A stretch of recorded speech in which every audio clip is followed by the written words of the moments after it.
Whether you're ordering wings for the game, whipping up a 7-layer dip, or ordering pizza, there's something about football that makes you want to eat.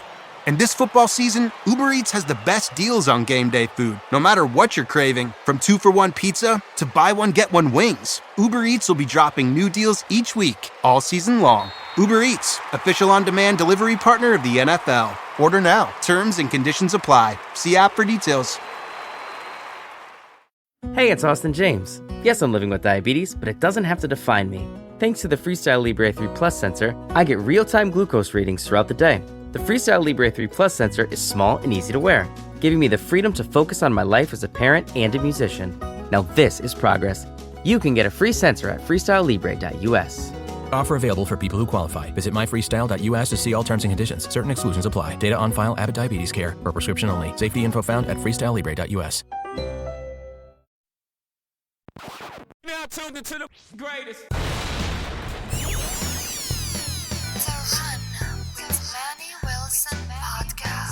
The Run with Manny Wilson podcast. The best sports podcast there is. Yes, sir. What's up, everybody? Welcome back to The Run with me, Manny Wilson, all the way from Detroit to Chicago to your speakers and headphones. Now, I appreciate you tuning in to the first interactive sports podcast, a community that makes sure your voice is heard. So if you hear something you agree with, you disagree with, or something you like or you dislike, or you just want to go ahead and throw your opinion on something, go ahead, shoot us a quick take, 219-413-9405. And of course, we'll play your take back on our next episode. And shout out to SeatGeek for sponsoring this episode. Get $20 off your first ticket purchase when you use the promo code The Run Podcast. Now, this code can only be applied to first-time users on the mobile app or website. So I don't know about you, but still some NFL season left. So go ahead, create that account, and then use that promo code The Run Podcast. Save yourself $20 on your ticket of a football game, concert, basketball game, any event of your liking on SeatGeek. Now, anyway, look, man, there's bigger things here because I know me personally, I'm not going to be watching much more of my football team, especially once the playoffs begin, because my team might not even be in the playoffs when we start talking about it. But just to go ahead and eliminate all the bias right away, let's just start with this right off the back, man. Look, the Atlanta Falcons, they fell short to the Minnesota Vikings. They got spanked 42-21. This was a crazy, crazy game. It didn't look bad to start off. Honestly, the Falcons, they started off this game with an actual chance to make something happen. Seemed pretty close, but now since they lost against the Vikings, they're on a 4-game losing streak. They're now second in the NFC South. Kirk Cousins, oh man, he's getting booed. He's getting clowned on social media. People are asking for him to go to the bench. And for the Vikings, this means they actually clinched a playoff spot. So shout out to the Vikings. Took care of business. Kirk couldn't beat his home team, but he still wanted to throw the ball to them. It seemed like that was the case the entire game. But for Kirk Cousins, man, yeah, let's get to it because he's the topic of discussion here. Everybody wants to dog Kirk Cousins out. They want to talk about Kirk Cousins and in a bad way, saying he needs to go to the bench. And I agree. I think Kirk Cousins is done here. It's no reason the Atlanta Falcons need to continue trying to make something work with him because at this point, Kirk Cousins has diminished all the momentum the Atlanta Falcons had in this season. He's ruined it. They were first in the NFC South, and now they are second. They were on win streaks, but now they're on a 4-game losing streak. Kirk Cousins himself, the man has not thrown a touchdown pass in 4 games, 14 quarters, but instead, not only did he not throw a touchdown pass, he's thrown 8 interceptions. 8 interceptions. 8 of them. Not 3, not 2, not 1, not 4. 8 interceptions. This man has been horrific. Awful, man.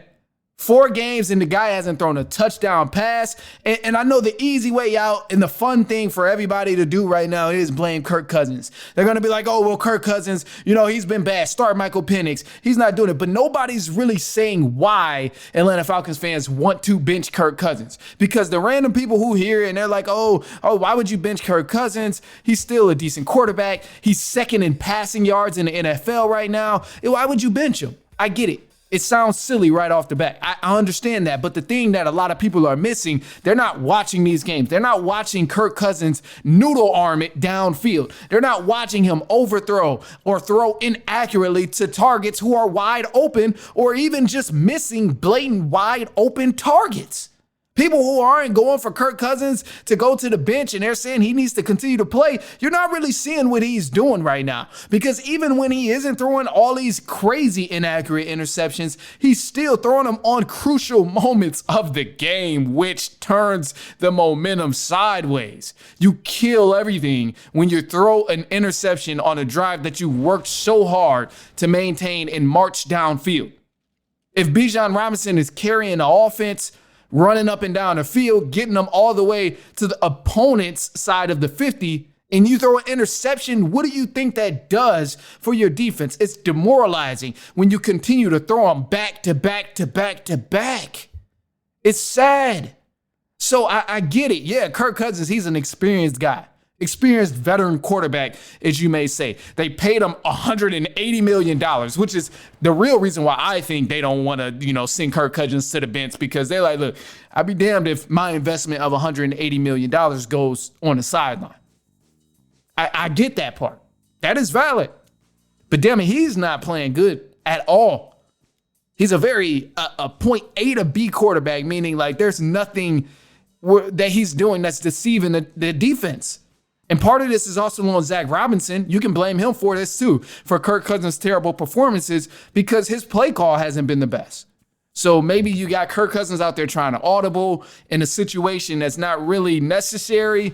And you also got Zach Robinson, who's calling bad plays on these 4th and shorts and these other short yardage situations. He's calling bad plays all around. And there's situations where, I've seen Kirk Cousins throw dots and whatever, but it's like I'm still voting for Michael Penix to start right now. And the main reason I say I need Michael Penix to get on the field and make something happen and send Kirk Cousins to the bench is because when I'm looking at the pros and cons, there's a lot more pros in favor of Michael Penix than what I see for Kirk Cousins. And I say this just like from a logical standpoint, not necessarily because Kirk is bad. And I want to reset the tone, because with Penix, the first thing I'm looking at right now for a big reason why the Falcons should start Penix and send Kirk Cousins to the bench is because, truthfully speaking, I think we all can agree that it can't get any worse than what we're seeing from Kirk Cousins right now. It's no way Penix goes on the field and throw 4 interceptions. I highly doubt that's the case. And if he does, it's still not worse than what Kirk Cousins is doing. So that's the crazy part about, Penix should be starting.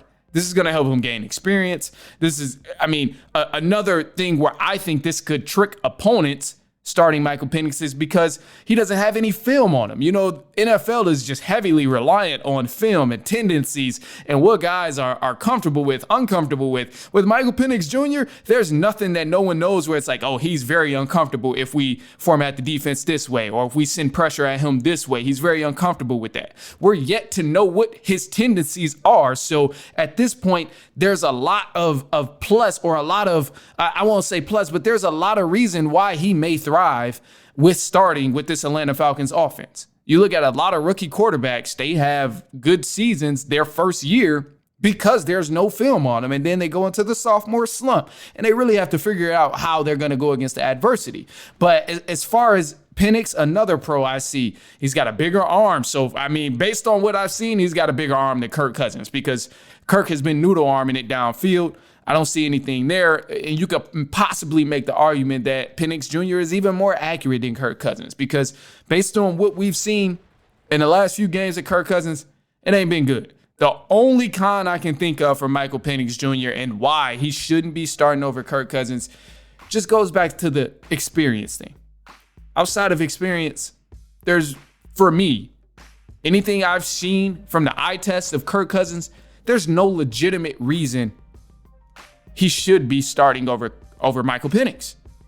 Outside of the fact that the Falcons paid Kirk Cousins $180 million for 4 years when he's already coming off an injury and he's old. Other than that, there's no other reason why I think he should be starting over Michael Penix Jr. right now. It's just not good, man. It looks rough. And, above all, I'm happy about certain aspects from the Falcons. The defense, the pass rush finally got there. They held their own as long as they could. But it's hard for teams to stay motivated when your team is giving to others multiple possessions and you're fumbling and your offense can't get back out there. Your defense is on the field the whole game. Of course, teams are going to continue to score and pile up the points. But one of the things I'm proud of is like the pass rush for the Falcons has been better than what we've seen all season. I mean, in the last 2 weeks, they've almost had more sacks than they had the first 11 weeks combined, which is crazy. So I'm happy about that aspect, but it's just like they can't get things going at the same time because the pass rush is finally fixed. Now the secondary is broken. You got guys just losing the ball completely in midair when you guard and Justin Jefferson and Addison. Like these guys it ain't like they killed him on the route. I promise you. Watching this, it wasn't like D. Alford got killed on a route. He just literally got lost in looking for the ball and looking for his defender. This happened multiple times. Guys waved their hand, just shouting for the ball, and the defender still couldn't find him. Justin Simmons back there, he's guilty. Jesse Bates, he's guilty as well. So I think, man, it's bad. We look like a bad 6-17. It looked like I don't even know how the hell the Falcons won 6 games right now. That's what it's looking like. But anyway, look, man, I got a soundbite. Here's head coach Raheem Morris on the starting quarterback, Kirk Cousins, via Atlanta Falcons. Here it is. Just the elephant in the room. Kirk hasn't had a touchdown pass in 4 games, 8 interceptions. Dude, what has to happen for you all to look at the backup quarterback, Michael Penix? We got to execute better in the red zone. A lot of the things that you got to do and go out there and get done in practice, we got to come to life in the games. And that just hadn't happened the last couple of weeks. And that's something that we got to get better. Kirk threw for 300 and whatever amount of yards. We were able to run the ball in the end zone. We got to the red zone. The goal today was to run in the end zone. These guys played a lot of combo coverage down the red zone. We knew it'd be tough to throw it in. Our plan was to run it in. We ran a couple in there, but we got to do a better job of executing in the red zone all around. We had that many opportunities we have. I think it was 4 or 5. I think we only got 2 touchdowns out of that. You got to get more than that, like those guys did. They were able to out-execute us in the red zone, and that's the story of the game. So you're sticking with Cousins. You don't have any questions? Everything is always discussed when you go watch the tape and do all those type of things. But like Kirk Cousins is our quarterback. We'll have the ability to go watch this tape just like we do every single week. Kirk played significantly better than he did the week before. We got a chance to go out there and focus on us and get a chance to go out there and really work on what we do and what we do well. And we'll do whatever is best to go win football games. And Kirk's definitely a part of that. This episode is brought to you by Allstate. Some people just know they could save hundreds on car insurance by checking Allstate first. Like to check the date of the big game first before you accidentally buy tickets on your 20th wedding anniversary and have to spend the next 20 years of your marriage making up for it. Yeah, checking first is smart. So check Allstate first for a quote that could save you hundreds. You're in good hands with Allstate. Savings vary. Terms apply. Allstate Fire and Casualty Insurance Company and Affiliates. Northbrook, Illinois. Looking for a pickup truck to get just about anything done? Look no further. The Chevy Silverado EV isn't just the most powerful Silverado ever, with next-level towing capability and technology. It also offers game-changing versatility with the available multi-flex midgate and tailgate, which means Silverado EV helps you carry large, bulky, and oddly shaped items up to nearly 11 feet in length. Chevrolet. Together, let's drive. Visit Chevrolet.com to learn more. All right, so look, man, we got some voicemail lines and then we're going to cut to the news. But of course, just want to let you know one more time, if you heard something you agree with, disagree with, like, or you dislike, or maybe you just want to drop your opinion, tease me, whatever the case is, shoot us a quick take on our voicemail line, 219-413-9405. And of course, we'll play your take back on our voicemail line. And we got a voicemail caller, and he was kind of picking some fun at me. He was picking some fun. I mean, his team beat my team. I would probably do the same thing if my team would have won, but apparently the Falcons can't get a damn dub. So we know that's long gone. But look, man, here we are. Let's jump into the first voicemail line before we cut to the news. Let's do it. Hey, so this is the GOAT of the Minnesota Vikings, and Sam Darnold has torched your whole franchise. 340-plus yards and 5 touchdowns. Also, 130-plus yards to both of our receivers. Your poverty franchise can't guard anybody. I hope your whole team goes down the trash and you all get disbanded. Yeah, Sammy D owns your franchise. Hold on, bro. Hold on real quick. Hold on, bro. You're talking a little too spicy for me. Hold on, man. Hey, I get it. I know your team won, but you're talking a little too spicy for me, bro. Whoa. You said, all right, hold on. I got to play this back because I need to listen again to what you, I knew he didn't say, I hope your team get disbanded. Damn, that's crazy. That's crazy. So this is the GOAT of the Minnesota Vikings, and Sam Darnold just torched your whole Hold on, right here. First and foremost, this is the GOAT of the Minnesota Vikings. Bro, that's crazy. All right, I got some stuff about the Vikings, but let's do it. I'll let you finish. 340-plus yards and 5 touchdowns. Also, 130-plus yards to both of our receivers. Your poverty franchise can't guard anybody. I hope your whole team goes down the trash and you all get disbanded. Oh. Yeah, Sammy D owns your franchise. Oh, that's rough. I ain't gonna lie. You killed me right there, bro. I ain't gonna lie. Sammy D owns the franchise. Oh, that's crazy. That is crazy work right there. I respect it, though. I respect it. You ain't dropped the name, but I respect it, man. You know, I love it. Have fun while you can, bro. I'm about to sound like prime time. Have fun while you can, because when the Falcons get on, it's bad. It's bad. You ain't gonna want to hear me talk. I'm telling you that right now, bro. When the Falcons get bad, or when the Falcons get good, it's going to be over with for everybody. I just want you to know. Y'all think Lions fans is bad? Y'all think Chiefs fans is bad? Y'all think Ravens fans is bad? Who has the worst fan base? Because I just want you to know, when the Falcons get good, it's going to be me and the Atlanta Falcons. We're easily going to have the most annoying fan base, and I'm going to be the ringleader of it. I just want you to know. So have fun right now. Have fun with Sammy D owns your franchise. Vikings put up 40. Sam Darnold went off, threw for this much, or Justin Jefferson went off too. Have fun with all of that. Because, I don't know when. But just know the tide keeps turning. The sun continues to rise and fall. Just know, I'm telling you, bro. So you got me. Y'all put BTA. Y'all put BTA against the Falcons. I ain't got no shame in admitting it. And honestly, the Vikings, y'all fucking fleeced the Falcons too. Y'all got rid of Kirk Cousins and gave him to us, which is terrible. But I respect it. You know what? I'm excited for it. And I'm going to say this for the Vikings. I don't want to start throwing shade on the Vikings because y'all took care of business like y'all was supposed to at home, secured the playoff spot, everything you were supposed to do. That's what you did. So I'm not mad at the Vikings, but I will say this. Before I start shading the Vikings, I got to throw some sort of shade back at you for clowning my team. I'm going to just say this, bro. Just wait till the playoffs when y'all got to see them Lions. See, I ain't got to worry about that because I'm going for the Falcons. My Falcons damn near not even gonna make the playoffs. So now I just gotta turn into a hater because you was hating on my team.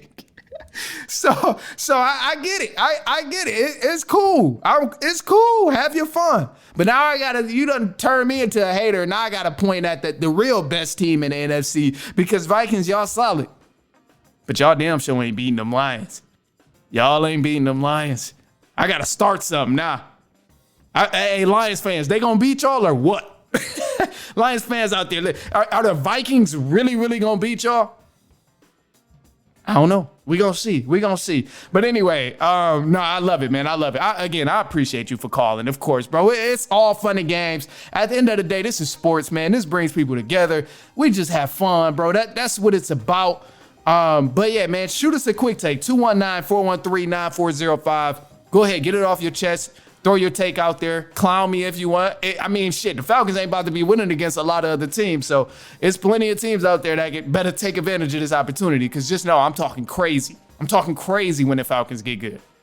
Ooh, it's going to be bad. I just want you to know. I hope you're still listening when it comes to the Falcons really being an elite force in the NFC. I hope, I can't wait for it. I hope you specifically and everybody else will be clowning at this time. I can't wait. All right, anyway, look, man, we got some news coming up. Let's jump into this news real quick because it's a lot of different things going on in the news, so let's do it. News for the run. Let's jump into it, man. Starting off with college football. Big things happening. The bowl games is here. The college bracket is here. In the college football NCAA tournament, and it is here. Well, not tournament, but the bracket now, whatever the hell they calling it now that it's 12 teams. And man, none of the rankings even mattered before, but this is all you need to know, man. The college bowl games are going to get started on December 20th. That's when the first game is happening between Indiana and Notre Dame. Any of these teams that I name will make the playoffs. So if I don't name your team, they did not make the playoffs. So really quick, I'm gonna just run through everybody who made it. Clemson, Texas, Arizona State, Tennessee, Ohio State, Oregon, SMU, Penn State, Boise State, Indiana, Notre Dame, Georgia are the top 12 teams that made it. Georgia has a bye week. Boise State has a bye week. Oregon has a bye week. Arizona State has a bye week. And they have bye weeks because they all were top 4 and they won their conference, or they won their conference game that solidified them being top 4. So, man, some crazy games coming up. Wow, I'll say this, man. First and foremost, I'll say this before I even continue on with the rest of the news. Really quick, there's been a lot of talk about the bracket, and I just got to share. I don't want to give any predictions and stuff because it's still so far out. I mean, it's the 21st, so we got like 2 weeks before I really need to give predictions and stuff of who's playing who and who's going to win. But all you need to know, bro, the college football format, I do have a couple of thoughts on this because, I mean, I think the format is interesting in how they mix it up, trying to make sure big names are playing, trying to make sure stars are playing in the bowl games. Because you got to remember, going all the way back to last season, that was like the main reason that we seen a lot of the changes that we see in college football now is because teams who weren't ranked top 4 were crying about not being in the top 4. And then a lot of the players who were stars and were bringing in ticket sales decided they weren't going to play. So this is the result that you get when you have guys sitting out of these big bowl games. Now you get 12 teams. Personally, I think this 12-team format is just a lot of football, which is cool. But the part that I don't like about seeing so much football is like it makes certain games irrelevant. Like in the matchup in this bracket is just weird. Like I'm looking at the bracket right now and I want to be quick about it, so I don't want to explain, but Oregon, their path pretty much, they have to play Tennessee, Ohio State, and beat Texas if they want to go to the championship game. And I'm like, okay, right off the bat, Ohio State and Oregon is a championship game by itself. Ohio State and Texas is a championship game itself. Tennessee and Oregon, these are championship games in itself, but yet they're on the same bracket. So it's like, I get, you want the big bowl games to still have relevance here, and you want more football, you want more viewership and all of that stuff, but at the same time, it's just like, come on, man. It seems like we're just dragging it. It seems like we're dragging it. The championship is not until the 20th. That's like a whole 2 weeks from what it used to be. It's going into the NFL playoffs. NBA playoffs is going to be heating up. The competition for it is going to be right there. So it's weird. Meanwhile, you got Oregon, and they were the number 1 seed. They should have the easiest schedule, but yet they're going to have to play some of the toughest teams in the bracket. And then Georgia and Penn State got easy roads to the championship game, which is just wild to me. Like Georgia, okay, so Georgia is not too bad. They got to play either Indiana or Notre Dame. Indiana's not going to be a matchup for Georgia. They're going to get spanked by 22. I guarantee. Penn State got to beat SMU and then Boise State. Come on, man. Come on. I know Boise State, they've been taking care of business. But at the end of the day, bro, this school is not landing the same amount of recruits as a Penn State or Georgia. So it's just like, bro, why they got to space it out. The 12-team format, it's cool, but there's some things they got to fix in terms of the number 1 seed truly having an advantage for being the number 1 seed. The number 2 seed truly having an advantage for being the number 2. 3 and 4, same with those as well. Because right now, it seems like they rushed and put it together, which is, I mean, I get it, but yeah. So that's who you got. That's who you got, man. That's who you got in the college football playoffs, man. It starts on December 20th. The round officially ends on the 21st for the big games there. But other than that, man, it's a lot of teams that do have a shot to win a national championship now because of the 12-team format. But it's kind of wild, man. It's kind of wild.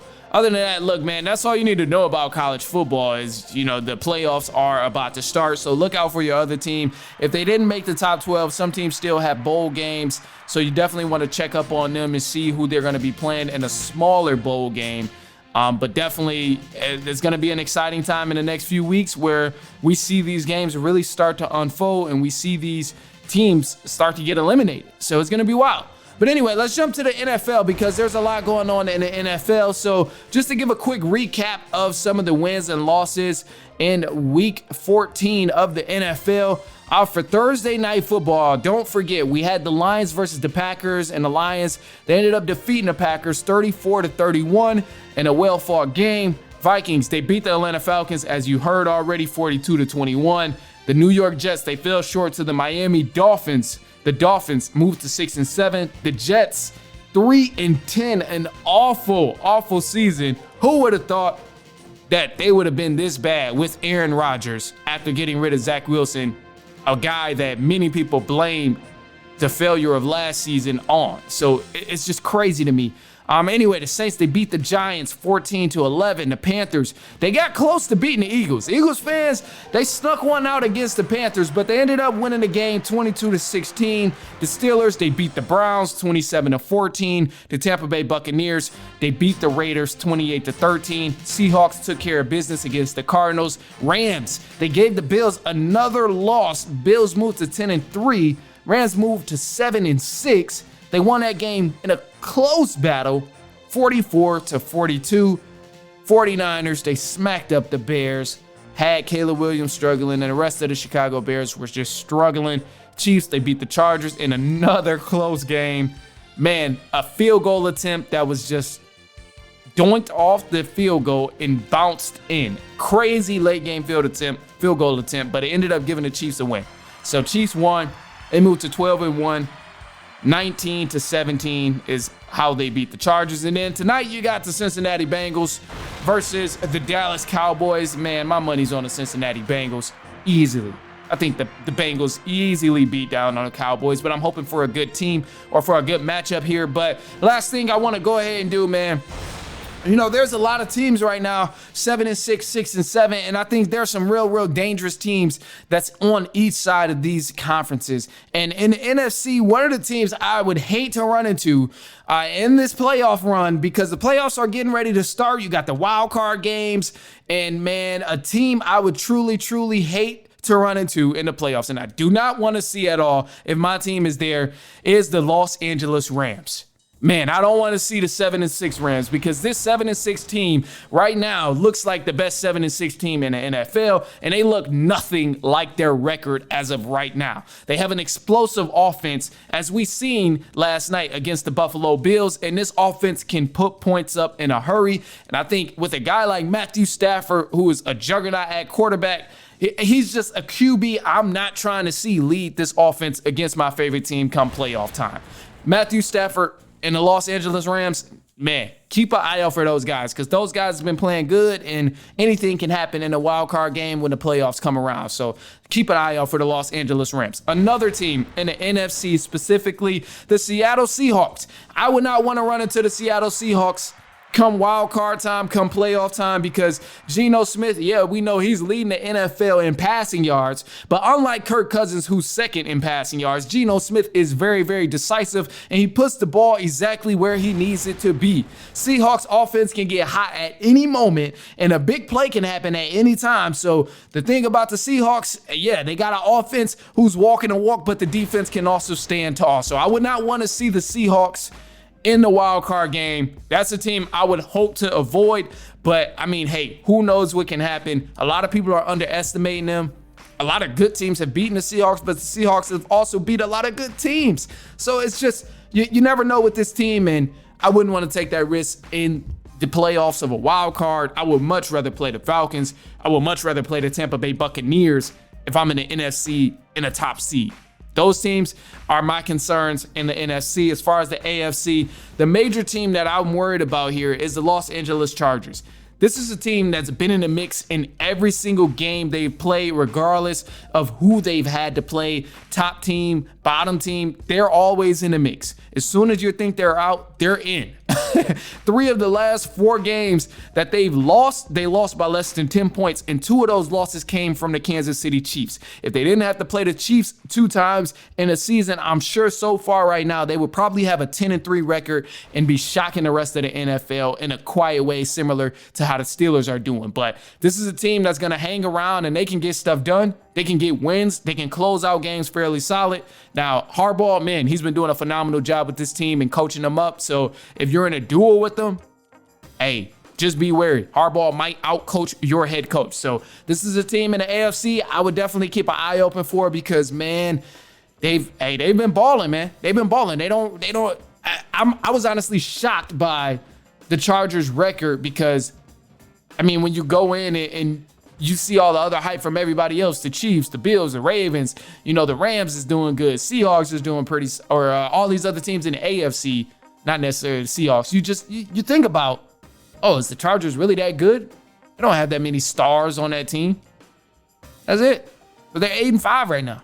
Heavy playoff contention team, and man, you got to keep an eye out for them. So I think that's something to worry about. But I'm going to leave y'all with this, man. Of course, I appreciate you. You've been listening this whole time. You've been kicking it with me for the full episode, or even if you've just been kicking it, for the little pieces of the episode, which is also cool. Leave us a quick take, 219-413-9405. And of course, we'll play your take back on our next episode. And then last thing, man, I'm going to leave y'all with a positive note here. The positive note is just going to be slow motion is better than no motion. Slow motion is better than no motion, meaning, yeah, you might have goals, but as long as you're moving toward them, it's better than not doing anything at all. So slow motion is better than no motion. Keep it at that. Anyway, send it to a cousin, a brother, an aunt, an uncle, a niece, a nephew, a coworker, a friend, a spouse, a cousin, anyone you know who enjoys sports. I guarantee you they are not going to mind that you sent them this podcast. I promise you, at most, they just not going to listen to it. But shoot it their way anyway, man. Especially if they rock with the Falcons like me, man. Just let them know they not alone. Let them know they're not alone. Let them know what I thought about the playoffs of college football and all of that. So, go ahead, shoot it their way. I promise they're not gonna mind. And until then, man, look, we'll be later on this week. You gotta tune in too. I'm gonna be joining on the Hot Podcast tomorrow, Tuesday night. If you're listening on Tuesday, whatever, I don't know when y'all listen, bro. That's the thing. I do not know when y'all be listening. I see that you listen, which I appreciate, but I don't know when y'all be listening. I'll be trying to get the advanced statistics, but I just ain't got it yet.